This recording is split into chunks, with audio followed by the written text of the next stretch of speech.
Yo mga paps, papsi nga pala, ang patrol ng mga gwapo. Katulad nyo rin kaya ako na madaling nakakalimutan kung saan nailagay ang cellphone. Kaya mayroon akong app na ipapakita sa inyo na na-discover ko lang kanina. Pero sinubukan ko na siya sa cellphone ko at so far okay naman. Kaya lang di ko siya ma-video kasi doon ko siya na-download sa cellphone na ginagamit ko sa pambablog. So ngayon, ida-download ko siya dito. Ito kasi yung cellphone na to, antique eh. Di ko na to siya ginagamit kasi malabo na yung nito, camera. Kaya di ko na siya magamit sa pam-vlog. Kaya dito natin ida-download yung app na yon. Papakita ko lang sa inyo. First, punta tayo sa Play Store. Tapos, hanapin natin yung app. Ang pangalan pala ng app ay Find My Phone by Clap. So, ito na siya mga paps. Ito na yung lumabas. Hanapin natin yung may pinakamagandang review at pinakamaraming downloads. Maganda yung review niya mga paps. 5 star, 5 star, tapos yung baba 3 stars. Pero yung comment niya sa review niya, maganda naman so far. Works well mostly. Titingnan natin tong iba. Great app. Maganda rin ang reviews niya mga paps. Pero I think mas maganda yung review dun sa kabila.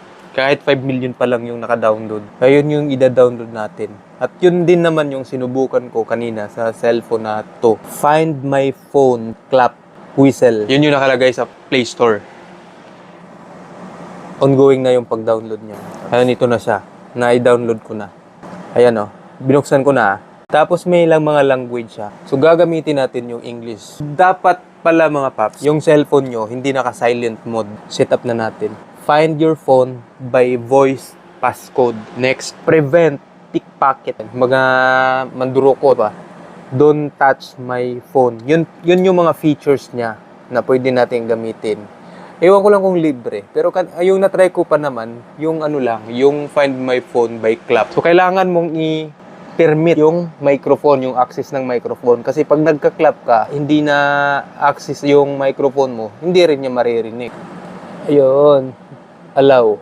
May bayad pala siya. Hindi pala siya free. Pero hindi tayo magre-register. So, close natin. Dito sa loob niya, mga paps, kailangan mong mamili kung ano yung tunog niya. Kung sakaling magka-clap ka na. Air horn, car horn, or ano tawag dito? Cat. Meow. Itatry natin yung car horn, okay? So, apply natin. Uy. So, apply natin. Gagi, napindot pala yung play. Tapos, para ma-activate siya, kailangan natin siyang itap din eh. Okay. Para masubukan natin, kailangan nating pumalakpak. Ayan o, instruction niya. Pumalakpak. So, kunyari, itatago ko yung cellphone dyan sa ilalim ng unan. Papatayin ko muna yung screen. Para masubukan natin, kailangan nating pumalakpak.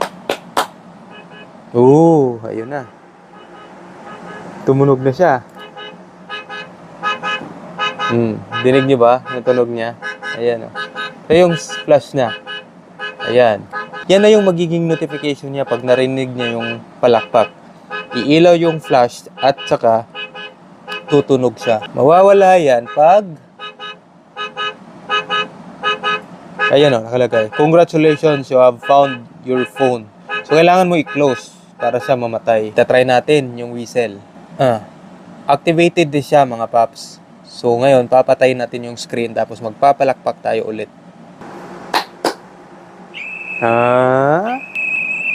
Ang galing, di ba? Mamamatay lang yan pag pinindot mo yung close. Yun na yun.